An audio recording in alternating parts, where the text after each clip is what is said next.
Thank you for coming. Before we get started, we like to ask a few questions. Have you ever bought a product and found it wasn't what was advertised? Sure. Have you ever voted for a politician and didn't get what was promised? Of course, we all have. It's the same with the package called free trade. It is not what is being presented. Let's look at what a couple of the founding fathers said about trade, or in their words, commerce. First, George Washington gave us a warning in his farewell address in 1796. He said, "'Tis our true policy to steer clear of permanent alliances with a portion of the foreign world." Now, he didn't mean any particular portion, he meant any portion of the foreign world. Thomas Jefferson continued Washington's warning about foreign alliances, but added commerce into the mix.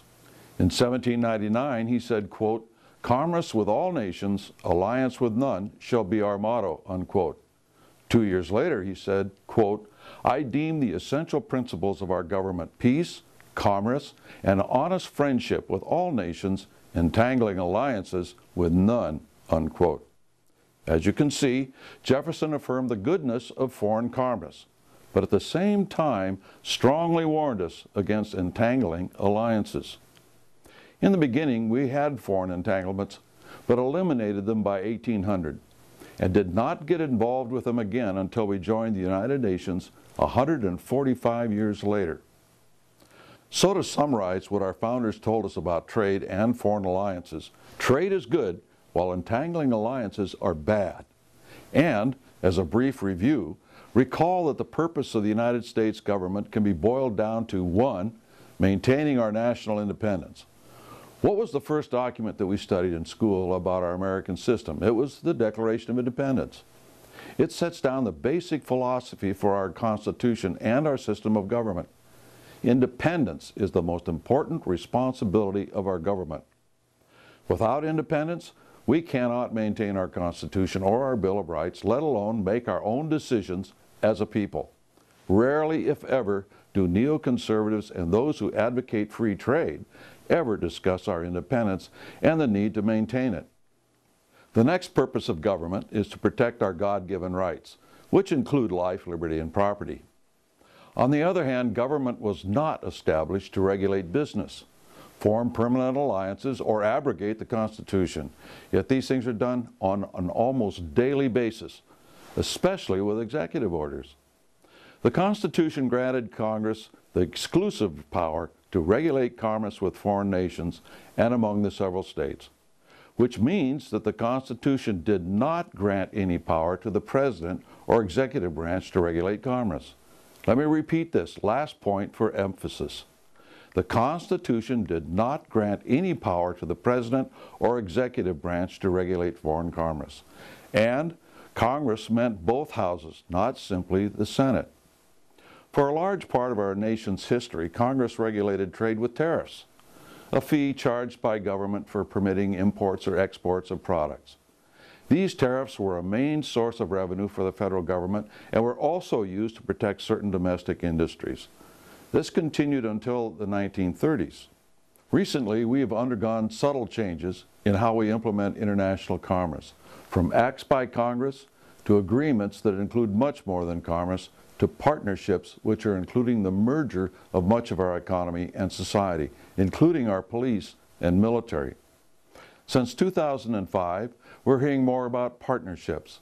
As the slide indicates, partnership normally refers to a legal relationship between two or more persons. When we apply the word partnership to relationships between nations, you can see that the governments of these nations are working together in governing their bloc of nations, no longer independent. The government leaders are using the partnership terminology to the extent that they are planning the economic and political integration of the nations involved in the Trans-Pacific Partnership and the Transatlantic Trade and Investment Partnership. At this point, let's discuss what free trade is. Free trade is defined as international trade that is free of such government interference as import quotas, export subsidies, and protective tariffs. Let's provide a little history of the free trade policy. In 1776, Scottish economist and moral philosopher Adam Smith published The Wealth of Nations, which established a new trade policy called free trade. It featured the reduction of tariffs and regulations on trade. Now, we're not criticizing classical free trade policy as established by Adam Smith. However, we do criticize the present-day free trade policy that consists of negotiating complex trade agreements or partnerships between nations that do reduce tariffs, but also include provisions for managed trade as well as many other entanglements. We call this the free trade agenda. Let's move on to an example of how a merger was sold as free trade, that of Europe. It was done a step at a time, gradually accelerating into the European Union. Now, at first, the people were sold on the European coal and steel community in 1952 among 6 nations. They included France and Germany. The next free trade agreement established the European Economic Community in 1957. Next came the Maastricht Treaty of 1992, which established the European Union. Finally, the Lisbon Treaty of 2007, which established an EU constitution. The people of Europe were told they would be able to vote on the constitution. Once the people of France and the Netherlands rejected the constitution in their vote, no other country was allowed to vote again, and the EU constitution was ratified by treaty at Lisbon in 2007. In other words, the people of the member states of the European Union lost the independence of their respective nations without a vote of the people. With the loss of independence came the loss of the ability to determine their own future.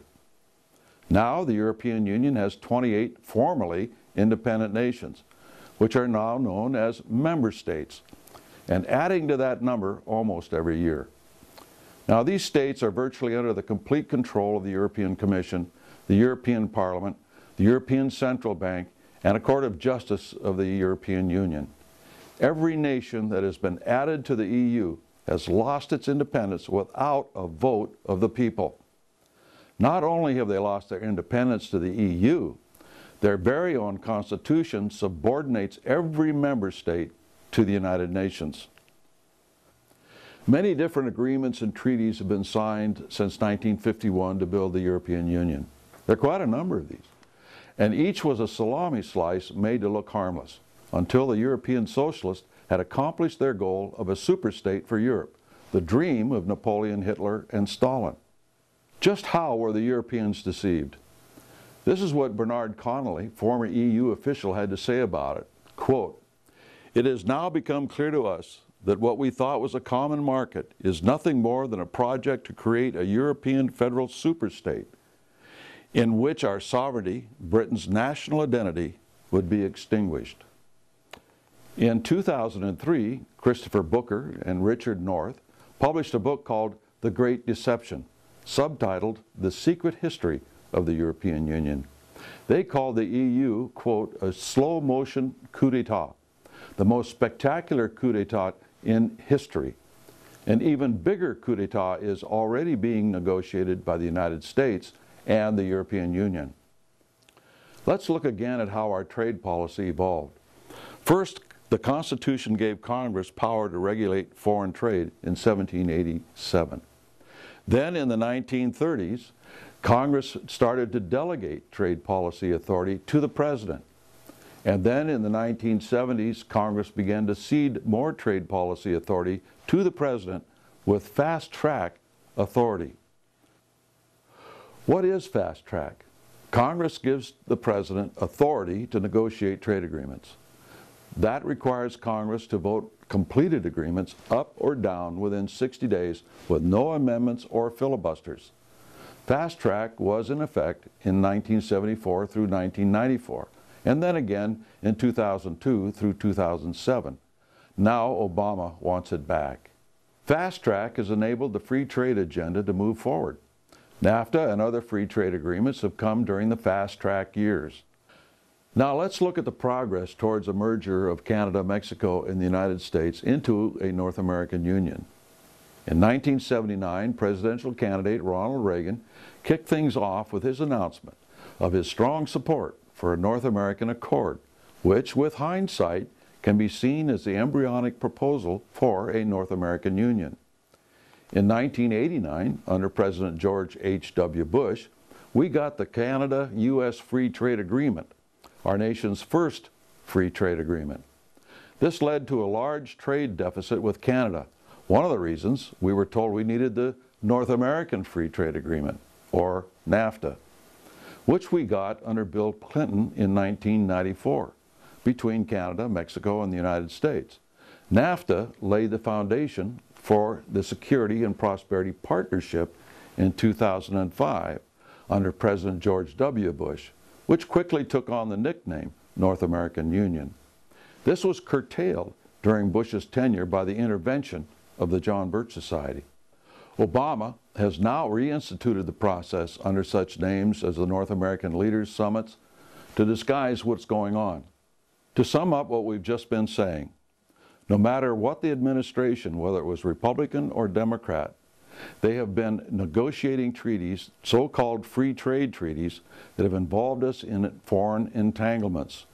And they range from trying to evolve us from the free trade area of Americas to the NAFTA agreement, to the Security and Prosperity Partnership, and now into these other partnerships with Europe and the Pacific.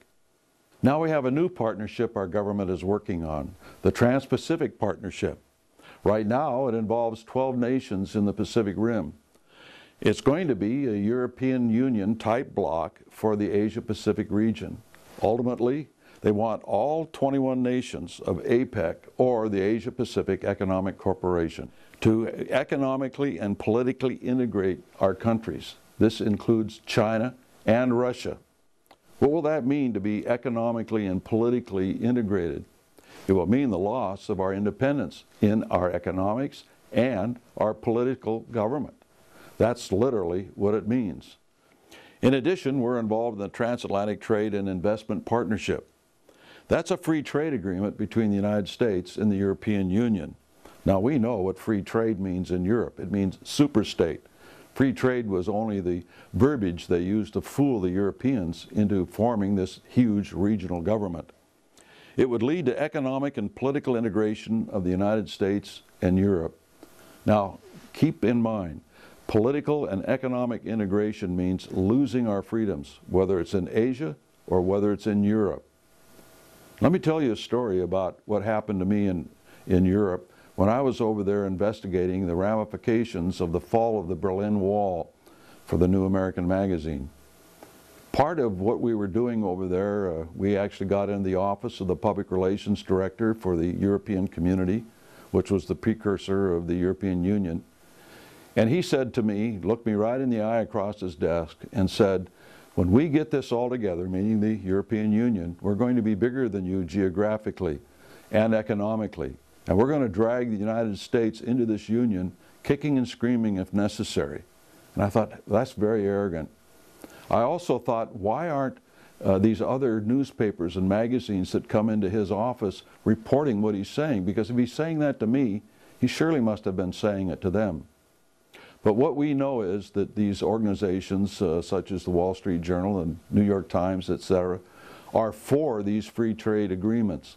So they wouldn't want to report on what the European socialists really have in mind for us, and that is economic and political integration, something a lot different than free trade.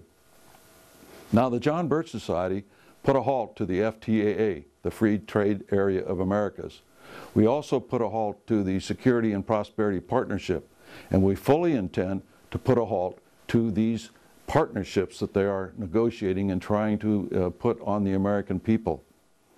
One of the tools that we've developed, and we've developed several, is a special edition of the New American Magazine. Now, in this particular issue, you can find all the details that you need about these partnerships that they are trying to impose on us.